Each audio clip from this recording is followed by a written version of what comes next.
My first big break came when I was in college. I was at the University of Pennsylvania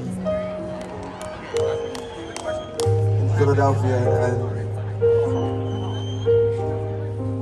on the weekends I would go play at this church in Scranton, Pennsylvania.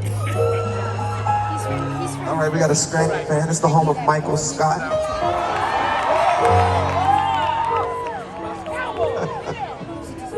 Dunder Mifflin. So I would play at this church, and one of the choir members was a friend of Miss Lauryn Hill.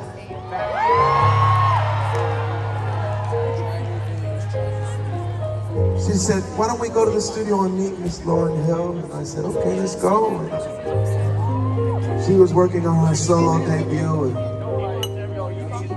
my friend wanted me to play and sing a couple songs for her during one of her breaks. She liked what she heard, and she said, "Why don't you play on this song we're working on right now?" It went something like this.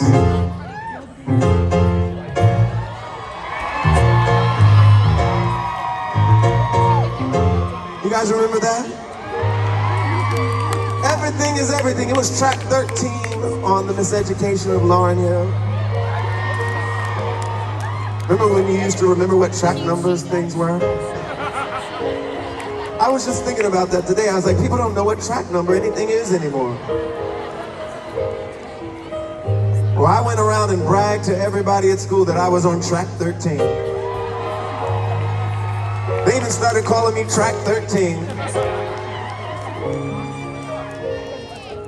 I thought my big break had finally come.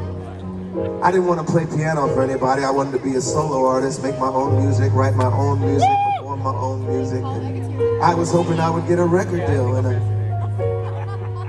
sometimes our dreams get deferred, like I said. Sometimes you got to take a detour. My detour was as a management consultant. Yes. I graduate from Penn, and I do what Penn graduates do. I go get a management consulting job, and you're like, "What do they do?" And I'm like, "I don't know, not really, I don't know." A lot of PowerPoint presentations, Excel spreadsheets. Very, very sexy work, very good preparation for being an R&B singer.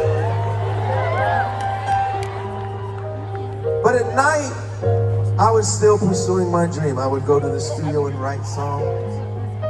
I would perform in little gigs around New York, places like SOB's, the Elbow Room, and the Knitting Factory, and a place in Harlem called Jimmy's Uptown. At Jimmy's Uptown, my roommate invited his cousin to come to the show.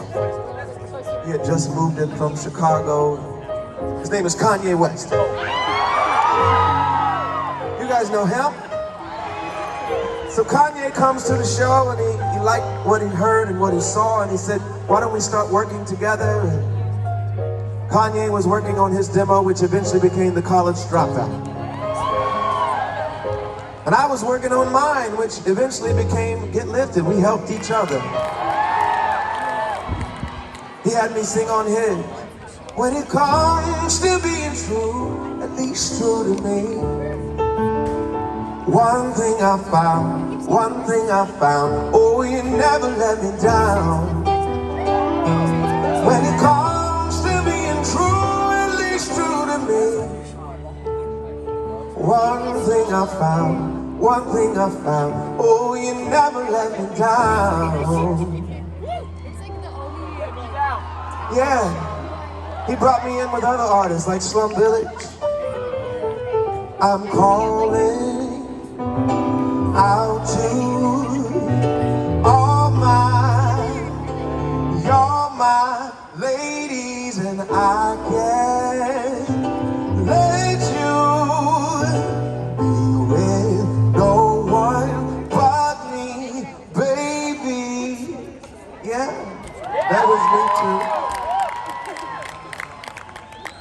He brought me in with Alicia Keys.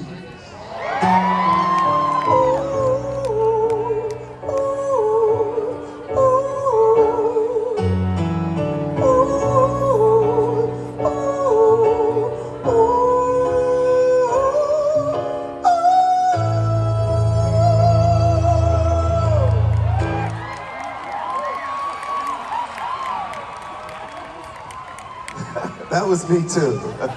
That high part in the background on You Don't Know My Name. You didn't know my name, but I was on You Don't Know My Name.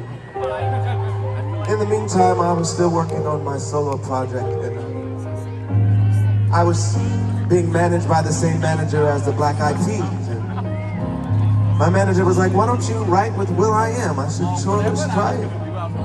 We started writing together. The first song we wrote together was Forget Lifted. Oh, still think moments just to be with you. Though it's wrong, it's hard to tell the truth. Oh no, she don't have to know. She don't have to know.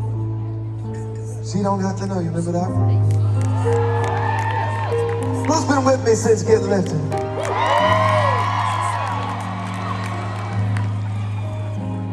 Right around that time, the Black Eyed Peas really started to blow up. They added Fergie to their group. They had that big song, Where Is the Love?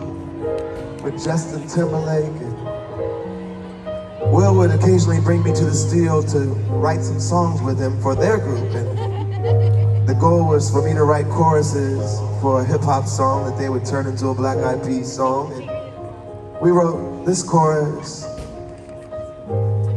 Then it goes, it must be so. Split mumbles and baseball. You see, I mumble every song before I know what the lyric is. Some people start with the lyric first, but I start with the music first. I sing and sing and sing the idea. And it's all gibberish until I figure out what I want to say. Do you guys want me to sing Ordinary People? If you know it, sing along.